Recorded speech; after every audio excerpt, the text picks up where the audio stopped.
Morning, everybody. Welcome back to the Opportunistic Trader. It is Friday, October 26th at 10 a.m., and we're joined by Tracy Shuchart. She's an independent trader, very active in the chat, talking about technical analysis and just general market observations. How's it going today, Tracy? Good. How are you? Good, good. Active week, and Right? we'll see what happens into the close here. But what are your thoughts? It's been a crazy week in every market for the most part. Yeah, I mean, absolutely. Right now, S&P, I think we're probably going to have I was kind of waiting for the open. I think we'll probably have like a washout.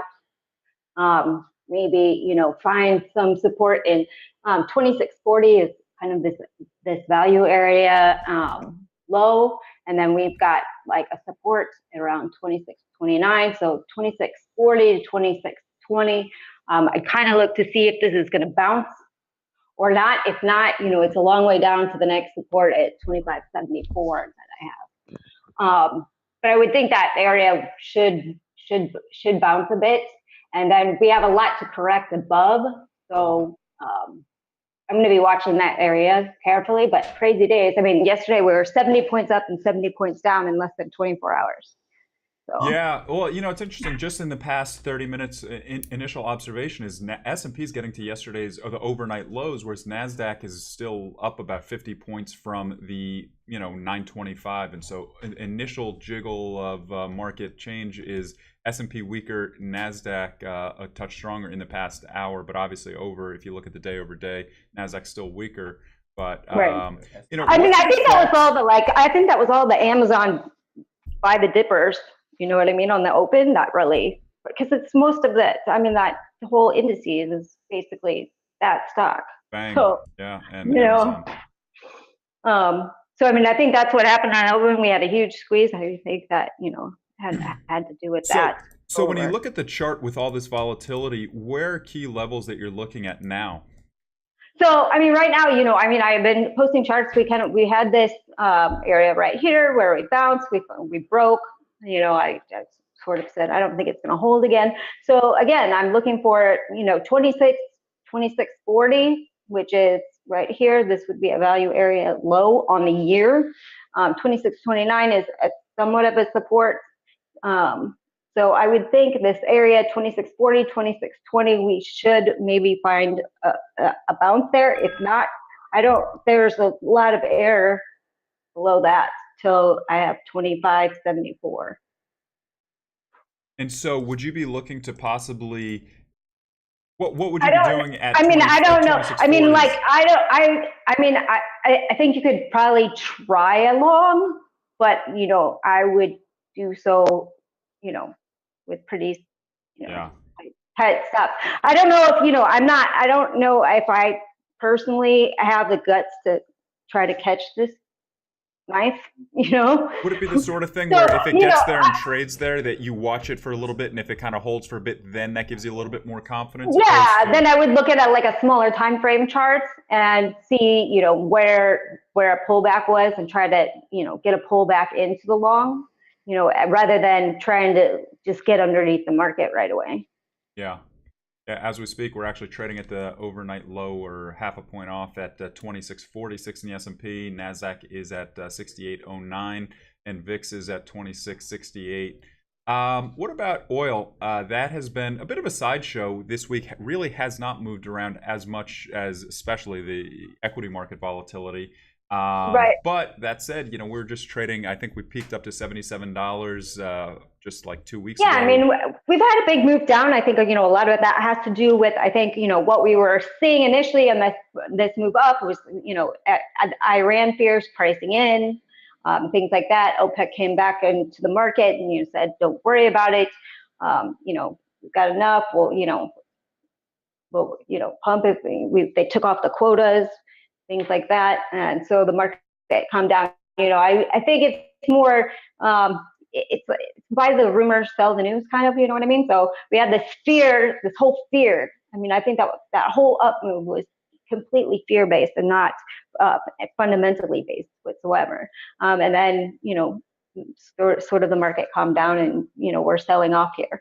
Last few days we've kind of just been trading in a range. I mean, it hasn't really done anything. I'm kind of looking for it to, we kind of traded in a range here, had a puke, traded in a range here, had a puke, looking for it to basically do the same thing, trade in range. Maybe we get, I'd like to see up to 68 and then, So if we were to get a pop back up to 68, that's a level you'd look to fade potentially? yeah, absolutely. I mean, depending on what else is And going then, on, but you have to, we're in a seasonal downturn. We've been watching the COT every week, and funds are liquidating longs and adding shorts. So this price action makes sense. What's going on behind the scenes as well. yeah, and then this blue line down here, that's about the 63.50 level. Is that a level that you would look to buy if we were to get down there? That yes, we have some correction on the TPO in this area and the 63s, so definitely would consider taking a long in that area for sure.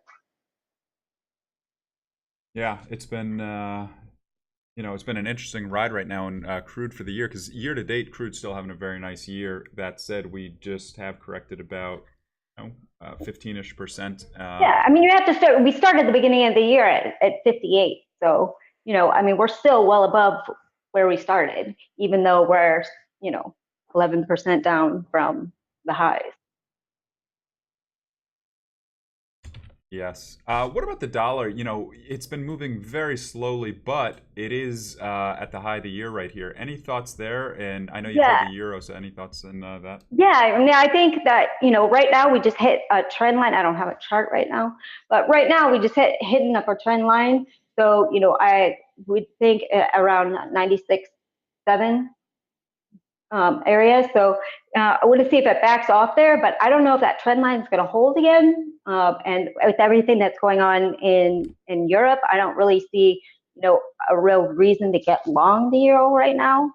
Um, with everything that's going on there. So I think that I personally think that the dollar is going higher. I mean, we're sucking liquidity from the market. We have a Soma day coming on the 31st. I think the dollar probably, if it doesn't rally over that trend line, if it doesn't rally over that 96.7 area-ish, I think that would be the day that it's going to do it. What was that that's coming up on the 31st? The Soma, What's that? system open markets. Oh, I forget the acronym, but it's basically QT, but it's a big one. Interesting. We'll talk about it next week a little bit. I'll post some stuff on Soma.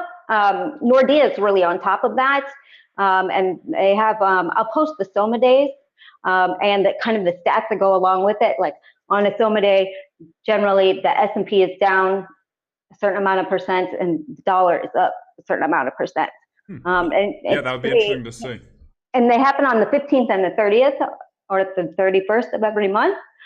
So it's kind of a nice little trade there if you know the dates. And we'll talk about it next week more, but it's actually pretty interesting. Dollar yen typically on October 31st, if you look back at the past 10 years, we've had some very large moves to the upside. Not every year, but I think at least more than half, like 6 out of the past 10 years on October 31st. And I'll dig into the stats and we'll post it next week. Okay. But I don't know if that corresponds with the Soma. But I think someone kind of just started, but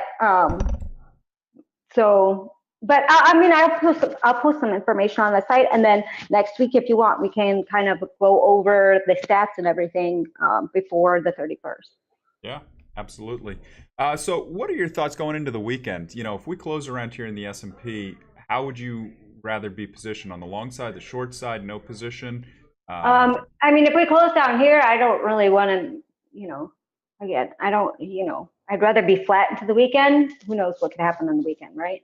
So I really wouldn't want to go home with anything. If this market started to rally and I was long and I got a long, we just hit that 2640 area that I was talking about, getting a little bit of a bounce here. See what happens. Yeah, we did take out that level. We got down to 38. And I would probably not, I mean, if you've noticed, I mean, I really don't want to take anything home overnight on a weekend. But, I mean, if you've noticed, the last hour of trading for the last month has been like the weakest the weakest part of the whole day. So, I wouldn't, if I took a long here, I probably would get out before the last hour of the market close. Yeah, well, I don't blame you. Makes sense. It's I'd rather enjoy the weekend and attack Right. things on Sunday because, like you see, we get these 30, 40, 50 point ranges sometimes in a given day. So it's just unless you have a really big conviction that something big is going to happen over the weekend, it's probably Right. not worth it because there are going to be enough opportunities in the daytime that you don't need the gap risk in Absolutely. your face, and then you're playing defense if all of a sudden the first gap is 20 points in your face. Then, right, then you're going to have to deal. No, thanks. Any Right. catalysts that you're aware of in crude that we should be looking at, whether it be out of the Middle East or Saudi or I mean, there's something in not the really U.S.? what people are going to be watching in particular is they're going to, about the middle of November, people are going to start watching those Iran export numbers. So that's going to be a big factor that people are going to start to watch. Also, there's, the rumors that, oil's being suppressed only until the November midterms are over. So people are going to be watching, that date. So, after whatever, November, second weekend of November, I think people will really start watching what it's going to do, what Iran does, what happens after midterms, and things like that. And then other than that, all we have is the December OPEC meeting, which I don't really, I mean, this isn't really a big one. I don't think they're going to do anything differently than that they already are. It's not like when they decided to have quotas and things like that. So, I think the rest of the year, other than, that mid-November time period is going to be, pretty mild. Probably stick to seasonality, Okay. provided, I mean, there obviously a million things could happen, but A million things could and probably will happen. right. I mean, like geopolitically wise, a lot of things could come up, but so far, just as what you should be watching is I'd be watching that mid-November area for sure. Yeah, absolutely. All right. Thanks a lot, Tracy. Thanks for the technical update. Keep us posted in the chat. There's going to be a lot to talk about, I'm sure, throughout the day. But I think what you're saying as well is good advice out there of probably look to go home on the flatter side if you're a short-term trader. There's going to be a lot of opportunities.